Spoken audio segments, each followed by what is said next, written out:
Order. I take now this opportunity to call upon the Deputy President. Mbeki, please.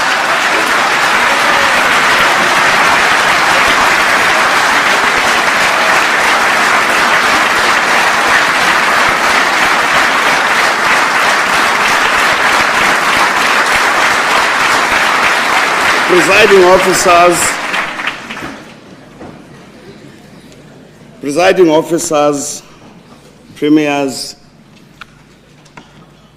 leaders of our people who are sitting in the gallery, honorable members, Mr. President, Isinamva liyabukwa. Mhla wasabel'igwijo, Uthwel'uthuli lwezitho zabaphambili, Wadad'emafini ngokhozi, Wadelel'inkunzana ngemamb'emnyama, Lath'izulu liqulath'indudumo nombane, Ladedel'ilanga nalo lithand'ukubuka libukele, Azoth amazwe onke ngokuthethelwa ngamehlo,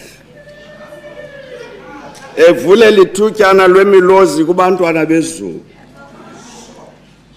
ndlebe zibanzi ziphulaphul'izingqi zekhehla, de wavulek'uqhoqhoqho siyinginginya sisonke, ngoba namhlanje sifun'ukukhahlela sithi sinandini.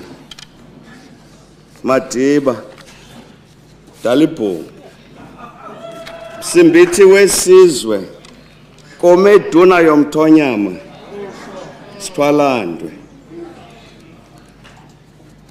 You have walked along the road of the heroes and the heroines. You have borne the pain of those who have known fear and learned to conquer it. You have marched in front when comfort was in the midst of the ranks. You have laughed to contend against a river of tears. You have cried to broadcast a story of joy. And now you leave this hallowed place to continue to march in front of a different detachment of the same army of the sun. Not the comfort of the fond superintendence of the growing stalks of the maize plant, or of the nguni head with its milk, its flesh, or its hide, nor the pleasant chatter of your grandchildren with mountains to climb which are but little mounds, not the pensive silence of the elderly whose burdened minds cascade backwards, because to look too much into the future is to impose a burden on boats that have grown old. You leave us here not because you have to stop. You leave us here because we have to start again. The accident of your birth should have condemned you to a village. Circumstances you did not choose should have confined you to a district. Your sight, your heart, and your mind could have reached no further than the horizon of the natural eye. But you have been where you should not have been. You have faced death and said, "Do your worst." You have inhabited the dark, dark dungeons of freedom denied, itself a denial to live in a society where freedom was denied. You have looked at the faces of some of those who were your comrades, who turned their eyes away from you because somewhere in their mortal being there lingered the remnants of a sense of shame, always and forever whispering softly, "No to treachery." A thing in the shadows, present at every dawn, repeating, "I am conscience," to whom you have denied a home. you have not asked, who indeed are these for whose lives I was prepared to die? You have asked, where am I, Nelson Mandela, that I too did not falter, so that I too could turn my own eyes away from myself and another who was a comrade.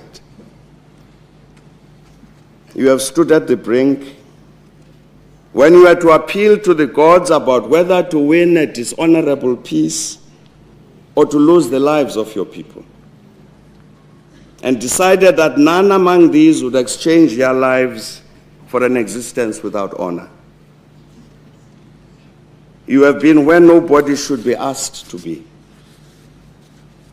You have carried burdens heavier than those who felt it their responsibility and right to proclaim you an enemy of the state. You had to convince your enemies to believe a story difficult to believe, because it was true,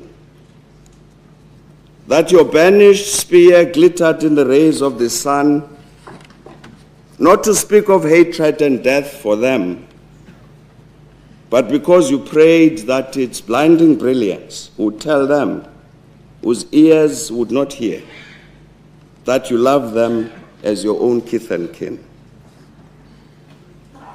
You have had to bear the mantle of sainthood when all you sought was pride in the knowledge that you are a good foot soldier for justice and freedom.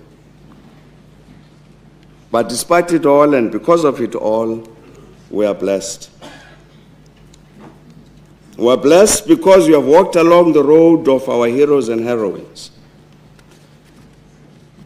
For centuries, our own African sky has been dark with suffering and foreboding.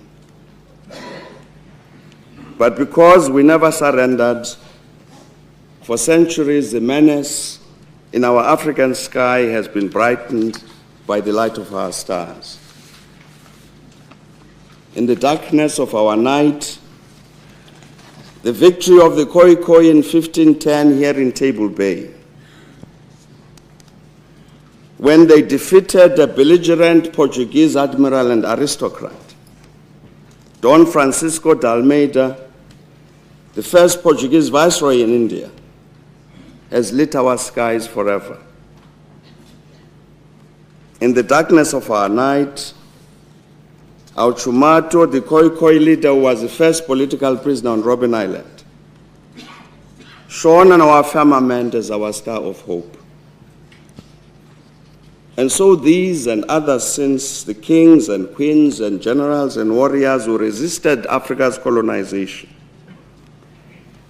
the leaders who and the movements which fought for African emancipation, these who are permanently our heroes and heroines, have come and gone over the generations, one after the other, each to take his or her place as a star in the African sky.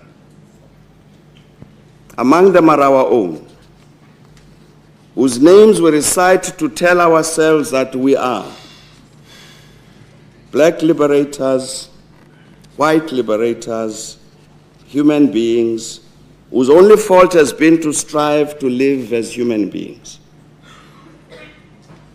Among these, Madiba, we recite your name, because your fault too, for which you have paid your price, was that you strived so that you, together with us, could live as a human being. As these human beings we have for 5 years traversed the rooms and passages that surround us and occupied this theater of drama and farce and the birth of the new, carrying on our foreheads the title, the lawmakers. The sense of wonder still pervades our ranks, that out of the tumult and the babble of tongues, the veiled enmities and the bloodless wars, there could have arisen over our devastated land out of this house, with its own history, the sun of hope.